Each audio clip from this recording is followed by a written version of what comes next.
Oi, povo do YouTube, tudo bem? Como eu havia falado semana passada, no vídeo anterior, no primeiro vídeo da retomada,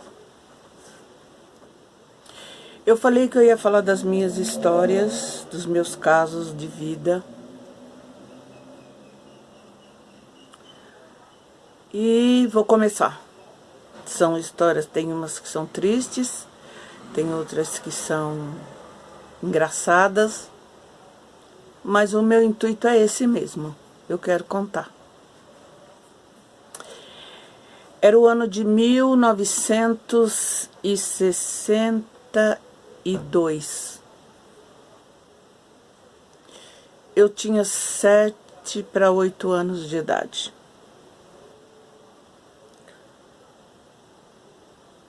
Nasci e me criei nesse lugar, pelo que me consta.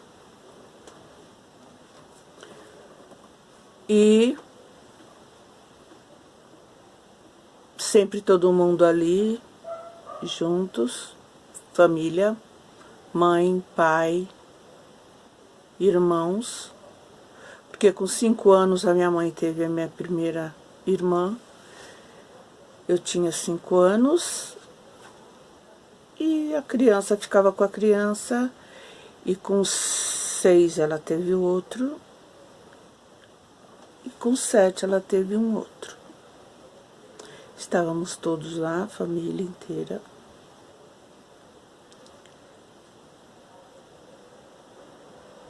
Morávamos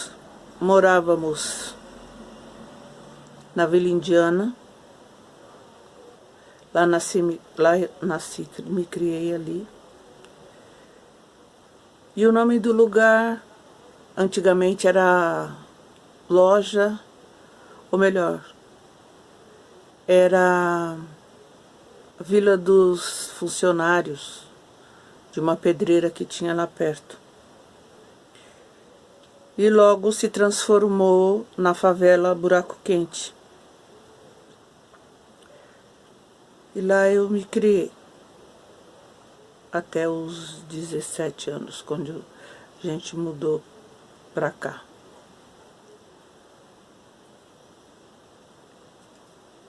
Eu estava na casa de uma tia minha, com minhas primas, e ela me chamou para dentro da casa e falou o seguinte para mim: "Você não é filha de Miro, não." Eu não entendi. Eu lembro disso, gente, como se fosse hoje. A minha vida inteira eu lembro disso. "Você não é filha de Miro, não." E aquilo eu fiquei desnorteada. Eu lembro de todos os sentimentos que eu tive naquele dia. E saí correndo dali, desesperada, chorando, descalça, correndo por ali, pela vegetação. Ali antiga, era a década de 60, né, gente? Não tinha nada do que tem lá hoje. E eu saí chorando, sem saber onde eu estava pisando, o que eu estava fazendo, só queria sumir dali. Porque eu entendi muito bem o que a minha tia quis me dizer. Eu saí correndo, desesperada, e fui parar num lugar que eu nunca tinha ido antes. Fui parar no Figueirão. Porque assim, onde é hoje tudo lá na Vila Indiana, é assim, era a Raposo Tavares,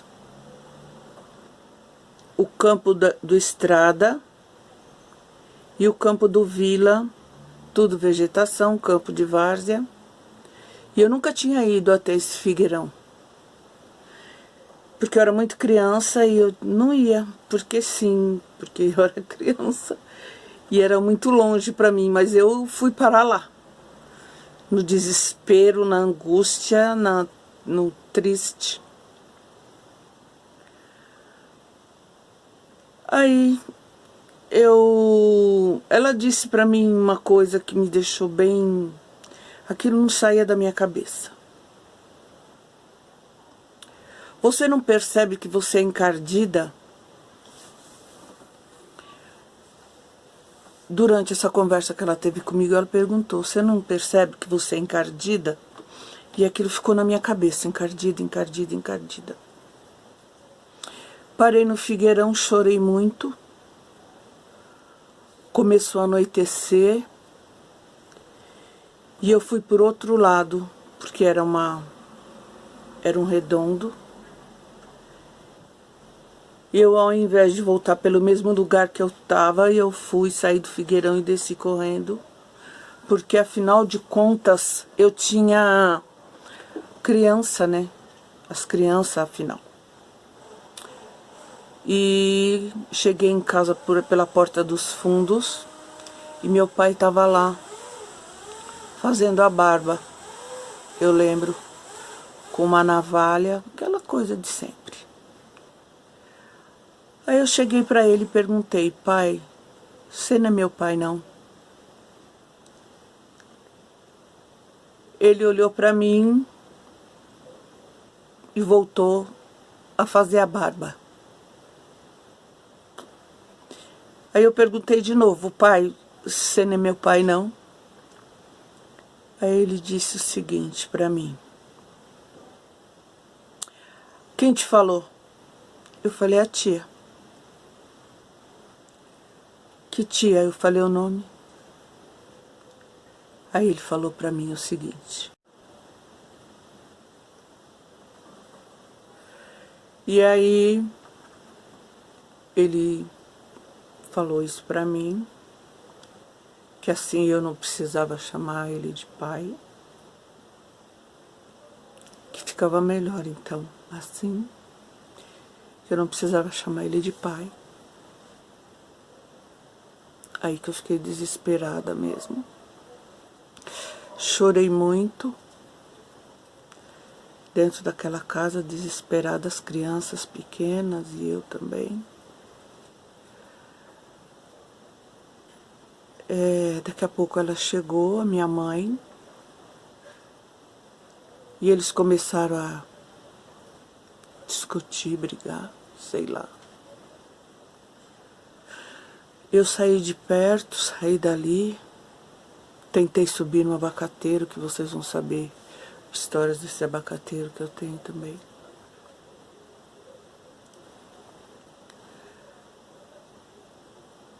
Fiquei lá chorando e ouvindo eles brigarem,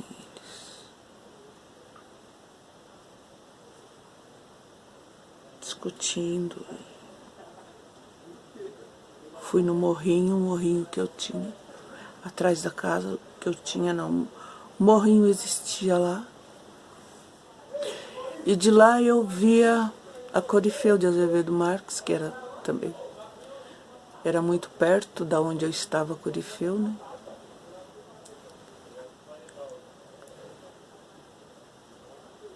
O dia seguinte, eu lembro que eu entrei à noite para dentro de casa, no meu canto fiquei, lá fiquei.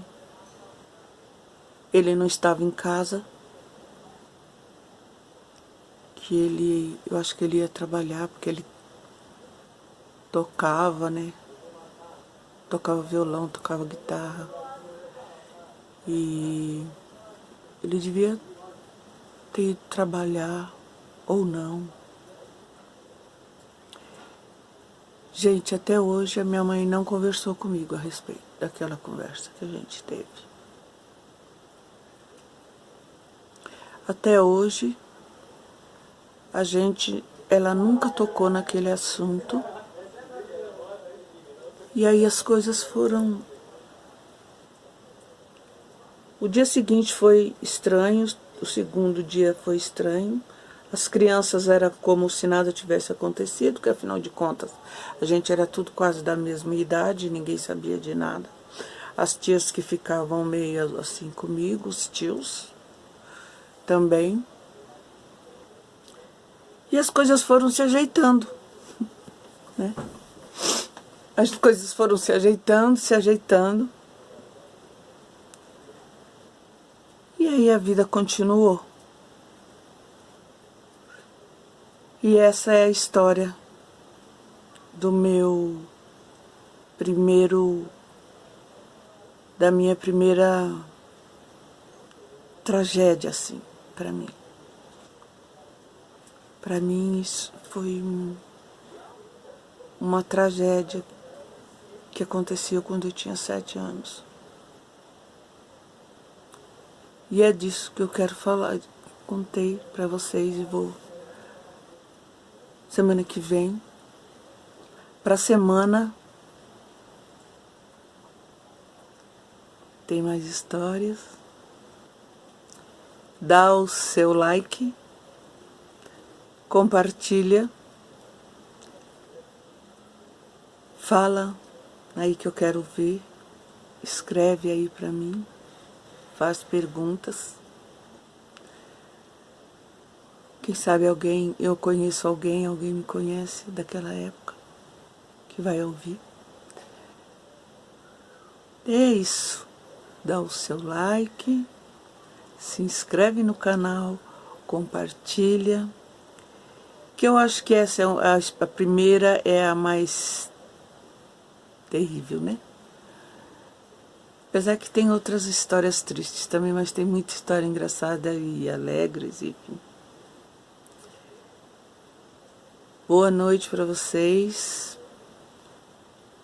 e até a semana com mais histórias, ou para falar da alopecia, ou para falar das laces, ou para falar do Alzheimer da minha mãe, ou para cantar um samba. Um beijo para vocês, um beijo não, um abraço, que eu tô carente de abraços como vocês. Até lá.